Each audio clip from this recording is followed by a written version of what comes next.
प्रिय दोस्तों, नमस्कार। भीतर तो भेदा नहीं, बाहर कथे अनेक। जो पाई भीतर लखे, भीतर बाहर एक। संत कबीर का बड़ा प्रसिद्ध दोहा है, बड़ा ही प्रसिद्ध है ये दोहा। इसी पर हम वीडियो में बात करेंगे। उससे पहले अगर आप चैनल पर नए हो तो सब्सक्राइब भी करें। वीडियो को पूरा सुनेंगे तो इसका अधिक लाभ ले पाएंगे। शेयर ज़रूर करें वीडियो, यदि आपको ये पसंद आए। सच में पसंद आए तो शेयर ज़रूर करें। और हमने गीता सीरीज़ की शुरुआत की है, ज़रूर जुड़ें यदि आप जुड़ सकते हैं। हम चलते अपने वीडियो की तरफ। प्रिय दोस्तों, जैसा कि संत कबीर कह ही रहे हैं, बड़ी प्रसिद्ध बात कह रहे हैं, बड़ी मार्मिक बात है और बड़ी गहरी है। वो कह रहे हैं, भीतर तो भेदा नहीं, बाहर कथे अनेक। यानी भीतर, मूल में या केंद्र में भेद है ही नहीं, बाहर कथे अनेक। और यदि बाहर देखा जाए तो इतने हैं, इतने हैं, इतना अंतर है, इतना अंतर है कि अंतर ही अंतर है। अंतर के अलावा और कुछ है नहीं। बाहर तो अंतर ही अंतर है, बाहर कोई एक नहीं, सबके अंतर है। अब इसको थोड़ा उदाहरण से हम समझ लेंगे तो बड़ी अच्छे से समझ में आएगा। हमने पहले भी बात की है इस पर।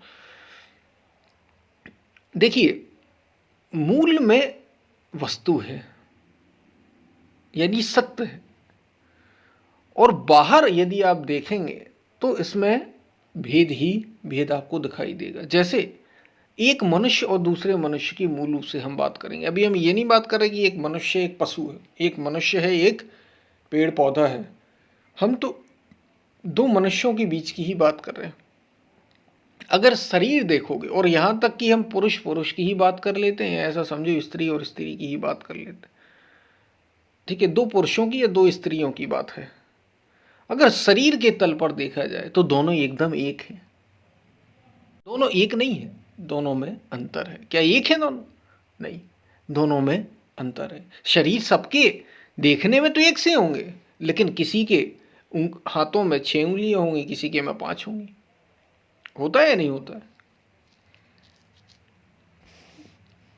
कोई कद में बड़ा होगा, कोई कद में छोटा होगा। किसी को ज्यादा दिखाई देता होगा, किसी को कम दिखाई देता होगा। सबको एक सा नहीं दिखाई देता, सबको एक सा सुनाई भी नहीं देता। किसी की सुनने की क्षमता ज्यादा तेज होती है, किसी की कम होती है। अंतर होता है, नहीं होता? इंद्रियों में भी अंतर होता है। सूंघने की शक्ति किसी की तीव्र होगी, किसी की कम होगी। किसी का शरीर ज्यादा मजबूत होगा, किसी का कम मजबूत होगा। अंतर होगा ही होगा। दो शरीरों में, एक से शरीर, पुरुष पुरुष के, स्त्री स्त्री के, फिर भी अंतर होता है, और काफी अंतर होता है। शरीर से अगर तुम देखोगे तो सब अलग अलग होंगे, तुम्हें बाहर सब अलग दिखाई देंगे, एक से नहीं दिखाई देते। अंतर होता, कोई बड़ा, कोई छोटा, कोई काला, कोई गोरा, कोई मोटा, कोई पतला। कितना अंतर होता है स्थूल स्तर पर, शरीर के तल पर। और फिर अगर हम स्त्री और पुरुष की बात कर लें तो फिर बहुत ही अंतर हो जाता है। स्त्रियों का एकदम शरीर अलग है, पुरुषों का एकदम अलग। होता है नहीं होता? एकदम अलग है। और अब कहीं हमने इसे पशु से या किसी जानवर से तुलना कर दी, तब तो फिर बहुत ही अंतर हो जाता है। यानी शरीर के तल पर सभी अलग अलग हैं, चाहे वे पुरुष और पुरुष ही क्यों ना हो, चाहे वे स्त्री पुरुष क्यों ना हो, चाहे वे पशु या पक्षी की अगर हम बात कर ले तो फिर और ही अंतर आ गया। तो बाहर अंतर आ गया। और केवल ये शरीर तक ही नहीं रुका, इंद्रियों में भी हमने बात की कि किसी के सूंघने की, किसी के देखने की, किसी के सुनने की, किसी के स्वाद लेने की, किसी के स्पर्श की, सबकी क्षमताएं सबकी अलग अलग हैं। इंद्रियों की भी क्षमता अलग है। और इंद्रियां ही क्यों, यदि हम मन की बात करें तो मन की भी, सबके मन एक से हैं क्या? अलग अलग है। किसी के में वासना उठ रही है, किसी के में उपासना उठ रही है, किसी के में क्रोध पैदा हो रहा है। कोई बड़ा शांत दिखाई दे रहा है, शांत है भीतर से, तो कोई बड़ा क्रोधी है। कोई बड़ा लोभी है, उसके मन में लोभ ही लोभ पैदा हो रहा है, उसे धन ही धन दिखाई दे रहा है। तो किसी में बड़ा राग है, मोह है। सबके मन भी एक से नहीं है, अलग अलग है।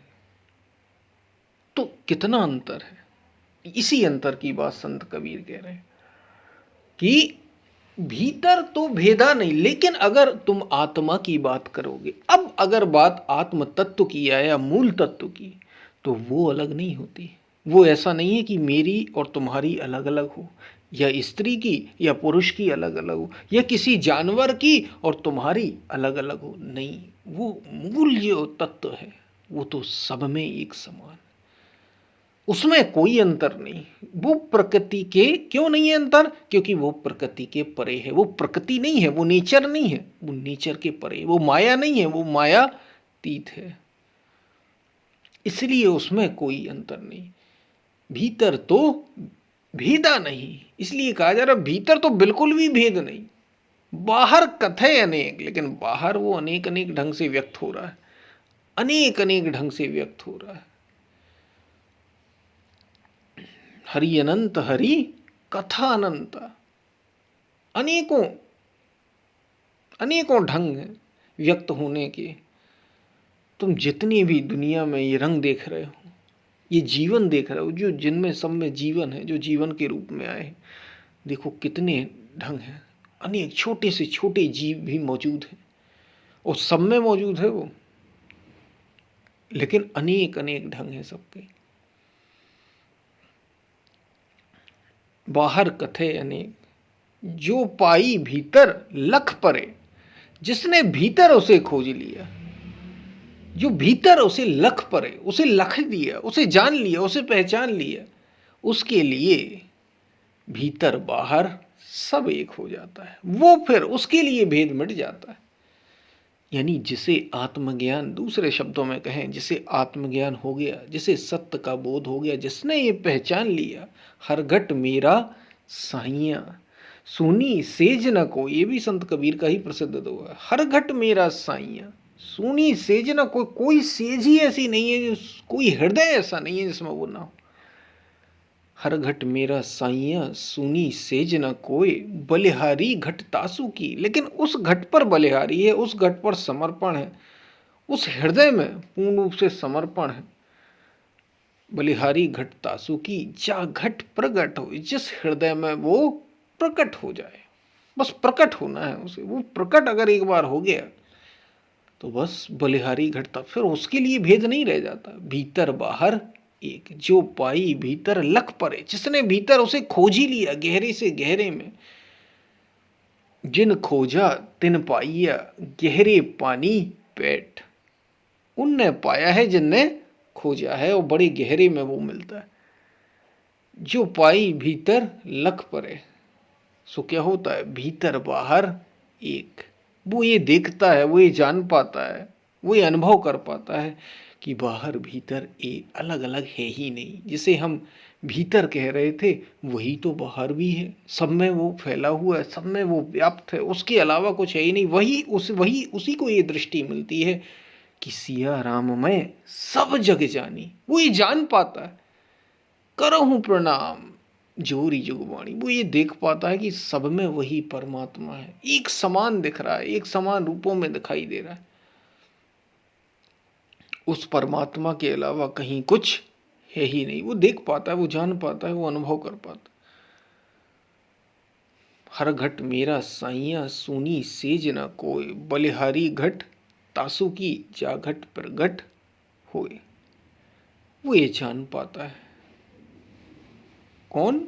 भीतर बाहर। जो ये देख पाता है कि भीतर भी वही है, जो बाहर है वही भीतर। शायद आप बात को ये समझ पा रहे हो क्या कही जा रही है।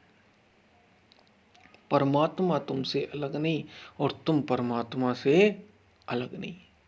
इतना समझ लो, यही केंद्रीय बात है, यही मूल बात, यही जीवन का सार भी है।